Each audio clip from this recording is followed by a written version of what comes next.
Ok, bonjour à tous. C'est Madame Laurent qui vous parle. Alors, c'est notre deuxième leçon de la semaine.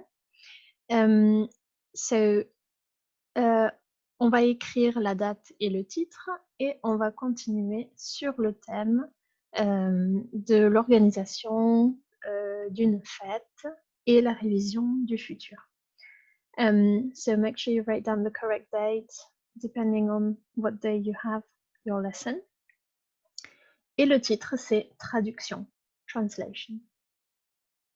Okay, so the objectives are the same as last lesson. You can see them on the screen. Aujourd'hui, on va travailler surtout sur la révision du futur et l'entraînement à la traduction. So today we're working specifically on the future tense. I've chosen to cover both future tenses because in GCSE it's to make the difference, to be the one who gets the top mark. You need to be the student who masters as many tenses as possible. So in French GCSE, if you know both future tenses, it's much better than only the near future. So we're going to go through both of them and make sure you learn how to conjugate in both tenses very well, because it will make a huge difference in your GCSE. It's the same in the past tense. In the past tense, we've got the perfect tense and the imperfect tense, two tenses in the past, and you need to know both of them. This way, you're more likely to get the top mark. Okay? So today we're focusing on the two future tenses and practicing translating from English into French. So, first of all, I'm going to refresh your memory on the near future. The near future, sometimes we call it the futur proche or the future with aller, le futur avec aller. So if I am not your French teacher, if you've got another French teacher, don't worry, I present tenses through recipes, but it's the same structure for the tense, okay? It's just I present it that way. So for your sort of recipe for the future, to be able to conjugate your verb, you need sort of first ingredient is pronoun, les pronoms, je, I, tu, you, only for one person. It's the informal you, remember, to address somebody who's your age, somebody you know, somebody who's younger than you. Il, he, elle, she, on. On means one or we in an informal way. Then nous, we. Vous. Vous means you in a formal way. It means you when you mean you all, plural. Okay. You would use vous for a person that you've never met before, for a person who's older than you, or to address your teacher or your boss. It's the formal you. Okay. And then il, they, and elle, they for women. Don't pronounce the S at the end of il and elle. They sound exactly the same as the singular il and elle. So this is the future with aller. So obviously after your pronoun, you need the conjugated form of aller, the conjugated form in the present tense. Okay. So je vais, I am going, tu vas, you are going, il, elle, on va, he, she, one is going, nous allons, we are going, vous allez, you are going, ils, elles vont, they are going. Okay. And then you need your infinitive. Your infinitive is just your verb and you do not conjugate it. This is the easiest tense in French. There are no irregular verbs in this tense. And as you can see, you don't even need to conjugate your last verb. Your last verb is an infinitive, so that means that you keep the verb unconjugated. And in French, the only three possible endings for infinitives are IR, like in manger, IR, like in finir, or RE, like in faire. These are the only three possible endings for infinitives. So when you conjugate in this tense, if you see that your infinitive does not end with ER, IR, or RE, it means that you've made a mistake somewhere. Okay. So this tense is the equivalent of to be going to. In English, when you say, I am going to go to school. She's going to study. We are going to cook. This expresses the future, something that is going to happen. Okay. And if you think about it, it follows the same structure as the French, because je vais means I go, but it also means I am going. So I am going to eat. Je vais manger.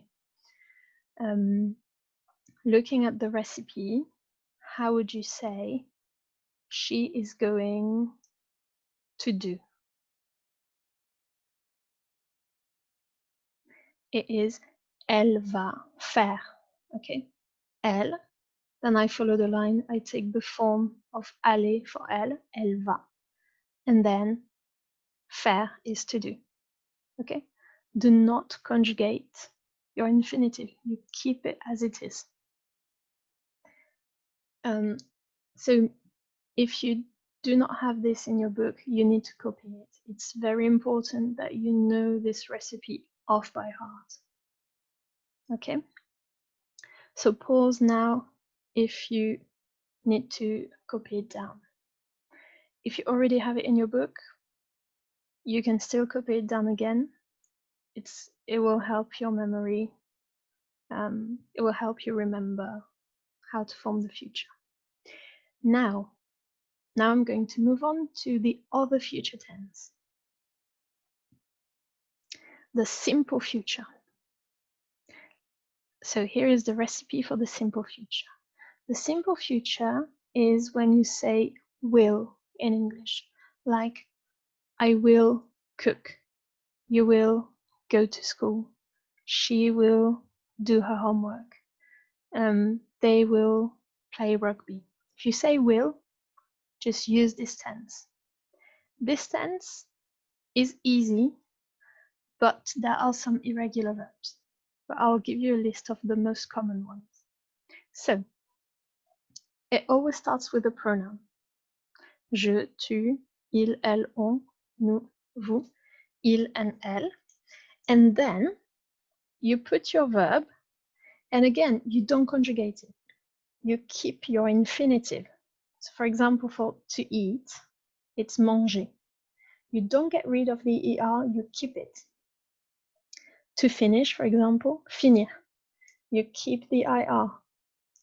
And to wait, for example, attendre. Here, you drop only the E because the E is almost silent. So in a way, you don't need it. So for RE verbs, remember that you'll need to drop the E. But that's it. You still keep the R. You take the infinitive of the verb or the irregular stem of the verb if it is an irregular verb. Okay, I'll show you them, the irregular verbs in a second. But for any other verb, you just skip your infinitive. Okay, then you add the ending to your infinitive. And it's very easy because the endings in the future tense are basically the endings of the verb avoir in the present tense. Do you remember the verb avoir? It goes j'ai, tu as, il a, nous avons, vous avez, ils ont. the endings of this verb are, as you can see, the endings for the future. So using this to say I will eat, it would be je, and then I put my verb as a whole, manger, and then I would stick the correct ending. If you follow the line, je, its ending will be ai. Okay, so je mangerai. Okay, je mangerai. We keep the whole verb manger and we just stick the endings of avoir to form the future. This is the equivalent of will in English. Now, using the recipe, how would you say he will finish? If you follow the recipe step by step, you cannot get it wrong. He will finish. Remember, in French, we do not have a word for will. We don't say literally he and then will and then finish. What we do is we put our pronoun, so he would be il, and will finish will be the infinitive of finish plus the ending a, because a is the ending for il, elle, on. So finish is finir. So he will finish will be il finir a. Il finira. He will finish. Okay? If you always follow the recipes step by step, you will not get it wrong. Once you've practiced enough, you'll need to learn this recipe off by heart. I will let you practice after this slide. But before we practice, we need to have a look at irregular verbs. So, irregular verbs will have an irregular stem. Instead of using the infinitive of the verb, you will use the irregular stem, but you will still need to stick the endings. The endings are not irregular. Okay, you keep the same as for regular verbs. It's just the stem that will change. Here are the main ones. There are many more, but these are the ones that you absolutely need to know for GCSE. Unfortunately, it's often the most common verbs that are irregular.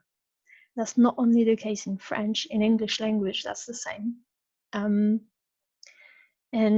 people who learn English in France, in Spain, etc., they have to learn a very long list of irregular verbs.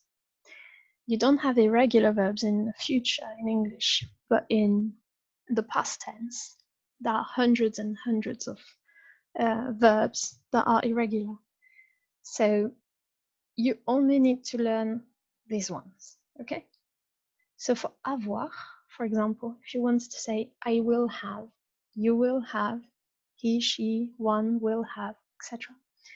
Instead of using avoir in this pink part, you will use AUR. That's your irregular stem. And I've put the 3 dots afterwards because you still need to put the ending. So if you wanted to say I will have, you would say je. And then you would be in the pink part. You would use not the infinitive, but the irregular stem of avoir, or, and then you would stick the correct ending, which is AI for je. So I will have is je aurai. Okay, je and then aurai, A-U-R-A-I. And here you would need to remember to use J apostrophe instead of J-E for I, because your verb starts with a vowel. Okay, so for these verbs, for avoir, to have, the irregular stem is or. For être, to be, the irregular stem is ser. For aller, to go, the irregular stem is ir. For faire, to do, the irregular stem is faire. Faire, plutôt. For venir, to come, the irregular stem will be viendre. For voir, to see, the irregular stem is ver. For pouvoir, to be able to, or can, the irregular stem is pour. And for vouloir, to want, the irregular stem is voudre. Okay. For the class that I teach, I know that you've got this in your book, so I'm going to ask you to memorize it off by heart. If I am not your French teacher, please copy this down in your book if you haven't learned it, because this is a very important tense. And out of the 2 future tenses, this is the most impressive one. Okay. Copy down as well the irregular ones, because they are so frequently used, and I guarantee you they will be in your GCSE. Okay, so you need to know this off by heart. If you've got any question, email your teacher and ask for help. But first of all, go through this, maybe listen to this recording again to help you fully understand how to form the verb. It's not that complicated, but it's a lot of little things to remember. So you always need to go step by step in order to conjugate your verb correctly. So copy this down in your book and pause this video. And once you're done, play this video again. I'm going to now give you a task. So now, to see if you've fully understood both future tenses, conjugate organiser, to organize, in both future tenses so that you can see the difference between the two. First of all, in the near future, and secondly, in the simple future. Off you go. You've got 3 minutes. Use the recipes if you're not too sure. If you're fairly confident with both future tenses, do this without any help.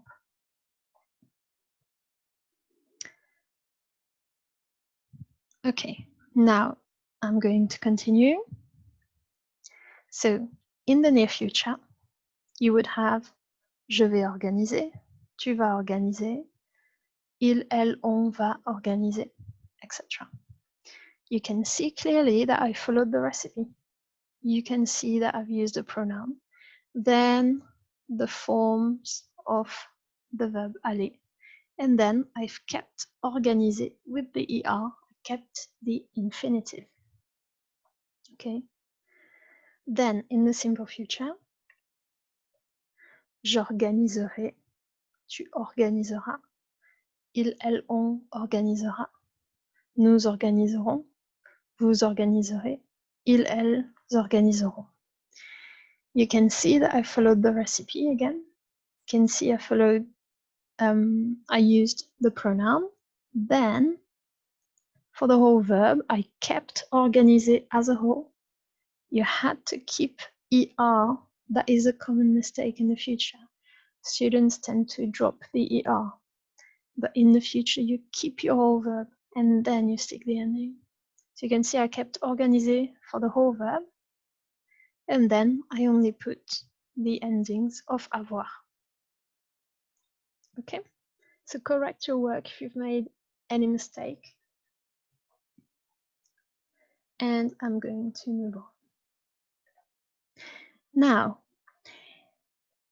using all the vocab that you've learned in the previous lesson and your knowledge from today, both future tenses, you need to translate into French this text.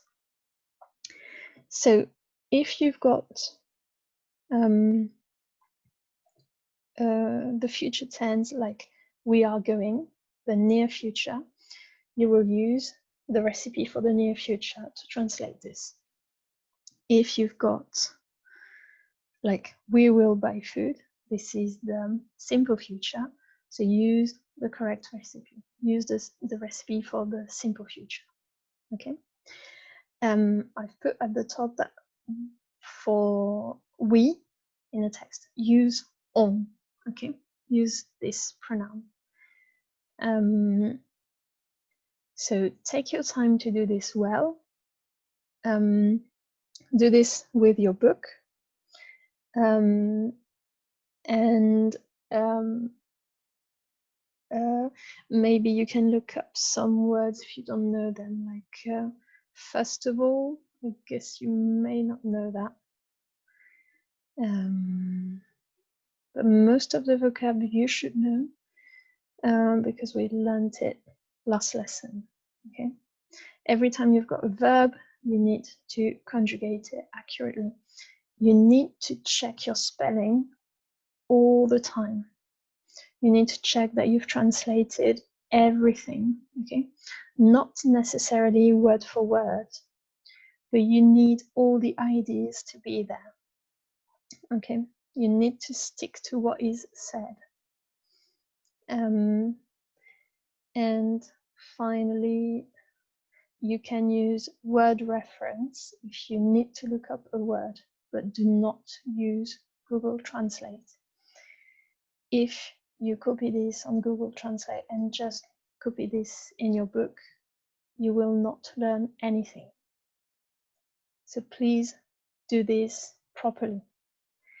It's by struggling in this activity that you will actually make progress, because your brain will have to make the effort to work out what the solution is. This is how your brain works. This is how we learn. If you don't go through that struggle of working out which word to use and what the word order is, you will not learn anything. So do not use Google Translate. It will not help you. The point of the exercise is not for you to get everything right. It's for you to practice and to try your best to get it right. Okay? So do this properly, please. You have got 8 to 10 minutes to do this activity. You don't need to copy the text in English. Just go straight to translating into French. Okay. You can pause now, and I'm going to continue. Okay, so we've finished this lesson. We will continue working on these objectives in our next lesson. Bon travail à tous. And remember, if you've got a question, you can contact your teacher. Au revoir.